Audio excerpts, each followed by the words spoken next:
Аналық без поликистоз дегеніміз қазіргі уақытта репродуктивті жастағы әйелдердің арасында кең тараған, себебі белгісіз, аналық бездің қызметінің құрылысының өзгерісімен, бұзылысымен көрінетін синдром болып табылады. Аналық без поликистоз синдромы 20 мен 40 жас аралығындағы әйел адамдарда жиі кездеседі. Бұл аурудың негізгі себебі эндокринді жүйенің ауруларының әсерінен болуы мүмкін. Мысалы, гипоталамус, гипофиз жүйесінің және ұйқы безі, аналық без, бүйрек үсті безі, қалқанша безі қызметтерінің бұзылысы әсерінен пайда болуы мүмкін.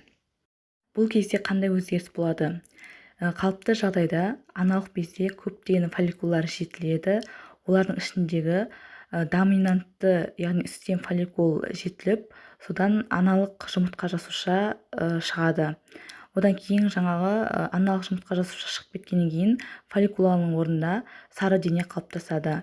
Ал бұл аналық без поликистозы синдромы кезінде барлық фолликулалар бірдей жетіледі, олардың арасында доминантты фолликул болмайды, және осының әсерінен овуляция болмайды, яғни аналық жұмыртқа жасушасы шықпайды, және жаңағы сары дене түзілмегендіктен прогестерон гормонының да мөлшері төмен болады. Аналық без поликистоз синдромы өз кезегінде инсулинге резистенттілікпен бірге қатар жүреді. Яғни осы инсулинге резистенттілік бар әйел адамдарда осы синдромның қаупі жоғары болып табылады. Және бұл кезде организмде ер адамдарға тән андроген гормонының қалыпты мөлшерден жоғарылауы пайда болады. Қалыпты жағдайда әйел адамдарда андроген гормоны өте аз мөлшерде кездеседі, ал осы аналық без поликистоз синдромы кезінде өте жоғарылап кетеді. Яғни бұл кезде әйел адамдарда ер адам типтес түктену пайда болады. Бет аймағында, кеуде аймағында, іш аймағында, аяқтарында өте көп мөлшерде түктердің пайда болуы осы гиперандрогенияның бір белгісі болып табылады. Одан кейін олигоменория немесе аменория, яғни етеккір циклының бұзылысы. Бұл кезде етеккірдің келуі аз мөлшерде болады және кейде сирек келетін болып келеді. Сонымен қатар май бездерінің секрециясының көбеюі, яғни шаштың майлануы, беттің майлануы, бетте акне безеулердің көптеп шығып кетуі, сонымен қатар арқада көптеген безеулердің пайда болуы кездеседі. Және әйел адамдар денесіне бұлшықетті массаны көп жинап, дене мүсіні ер адам типтес болады және даусының жоғарылауы, сонымен қатар әйел адамдарда либидоның жоғарылауы кездеседі. Бірақ бұл белгілердің барлығы бірдей көріне бермейді. Кейбір әйелдерде бұл белгілер көрінуі мүмкін, кейбіреулерінде көрінбеуі мүмкін. Яғни әйелдердің кейбірі осы синдром бар екенін өзінде байқамай жүруі де мүмкін. Егер бұл синдромды емдемейтін болсақ, бұның ақыры әйел адамдарда бедеулікке алып келуі мүмкін, жүктілікті көтере алмаушылыққа алып келуі мүмкін. Сонымен қатар әйел адамдар тағы көптеген аурулар, жатыр миомасы, эндометрий гиперплазиясы, эндометрия рагіне алып келуі мүмкін. Сонымен қатар инсулин резистенттілік, екінші типті қант диабеті, жүрек қан тамыр жүйесі аурулар жағынан артериялық қан қысымының көбеюі, жоғарылауы, жүректің ишемиялық ауруы, жүрек инфарктісіне әкелуі мүмкін.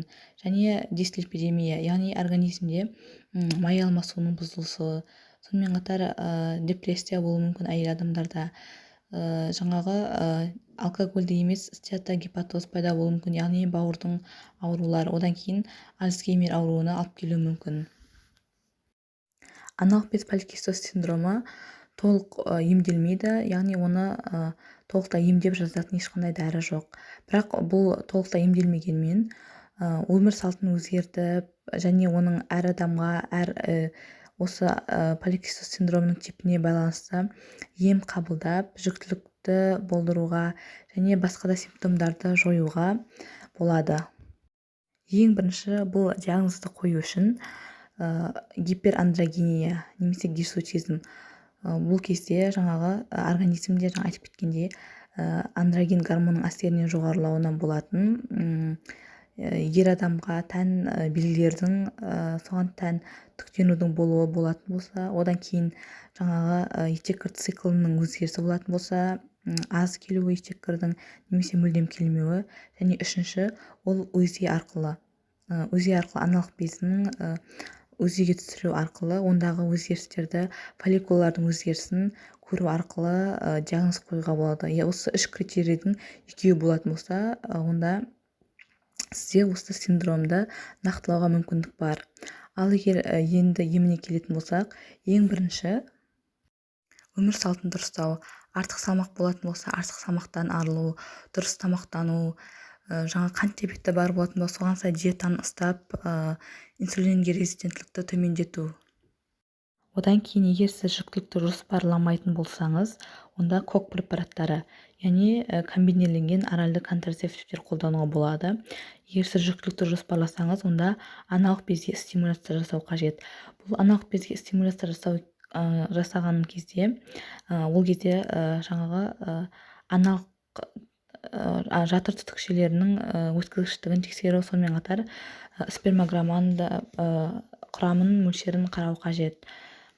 Одан кейін осы стимуляция жасаған кезде, ол кезде фолликула стимулдаушы гормон препараттары арқылы стимуляция жасайды. Сонымен қатар емдеу кезінде қосымша жаңағы инсулинге резистенттікті төмендетуге байланысты метформин сияқты препараттар қолданылады.